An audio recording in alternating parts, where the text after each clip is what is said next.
वेळ नाहीये रे तुझ्याकडे, वेळ नाहीये. रोज स्वतःला सांगतोस अजून वेळ आहे, आणि रोज स्वतःची स्वतःच फसवणूक करतोस हे कळत नाहीये तुला.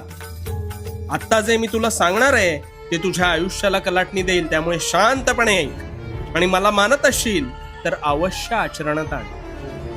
तुला असं कित्येक वेळेस वाटतं ना, अरे खूप पटकन गेलं हे वर्ष, कळलंच नाही, खूप लगेच पुन्हा तेच सण आले. तर हो, या पृथ्वीचा वेग तसाच आहे, पण तुझ्या कार्याचा वेग मात्र मंदावलाय हे तू विसरतोस.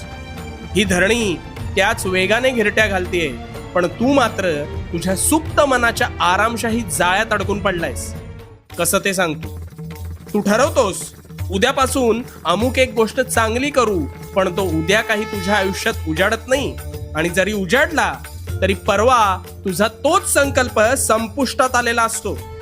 आतापर्यंत हेच होत